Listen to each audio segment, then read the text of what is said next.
This is from the book 23 Division in 1971 War, an operational study.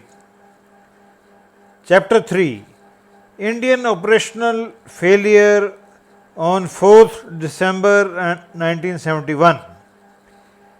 Indian 10 Division was also an operational failure like Pakistan's 23 Division on the 4th of December 1971, but Pakistani incompetence and some tanks of Indian Army's Deccan Horse saved the day for the Indian Army.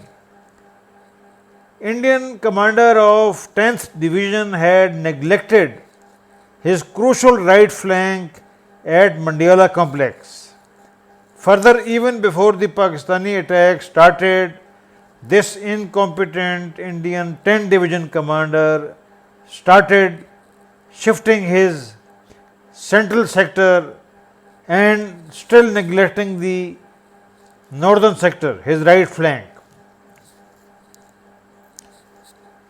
That the Pakistani 23 Division was phenomenally incompetent in being unable to exploit this Indian operational imbalance is no credit to the low operational caliber of the 10 Indian Division commander.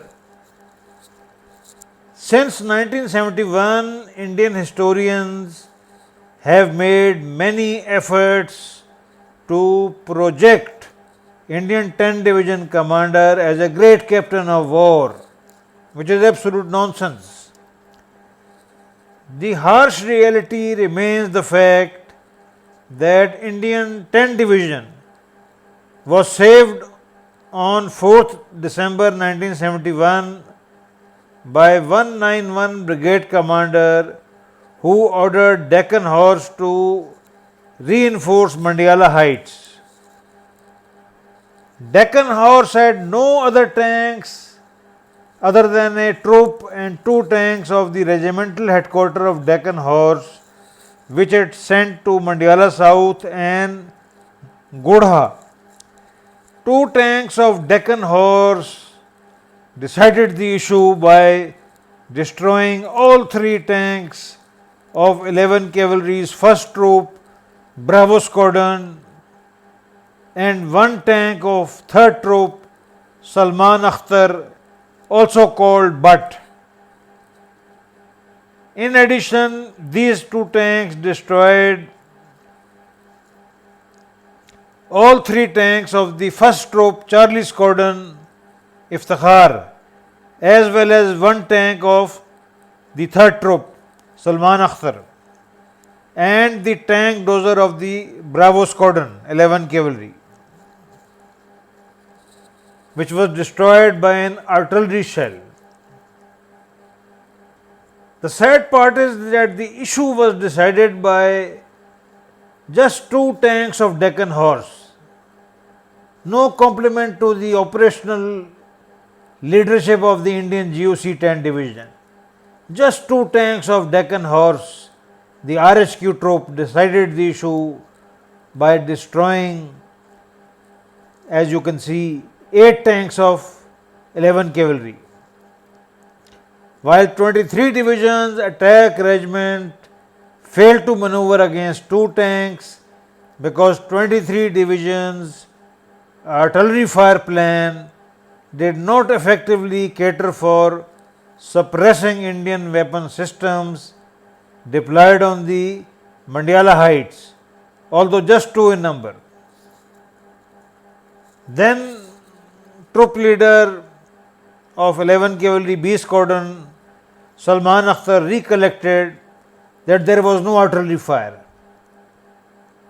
There was simply no artillery fire to suppress these two tanks of Indian Deccan Horse, and these two tanks had a field day in destroying Pakistani tanks, and the area in front of Mandiyala defile proved to be a valley of death of Pakistani tanks.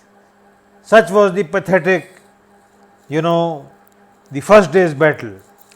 Indian divisional commanders' obsession with central approach left the Indian right flank totally unguarded. As you can see, Deva approach was totally ignored by Indian divisional commander, exposing Mandiala to Pakistani attack.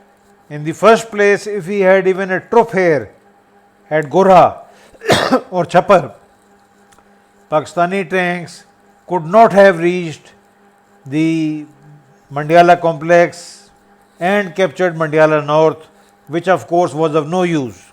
And as you can see, B Squadron 9 horse and RHQ 9 horse was moved west of Tavi, but moved to reinforce the central approach, although there was no Pakistani threat here.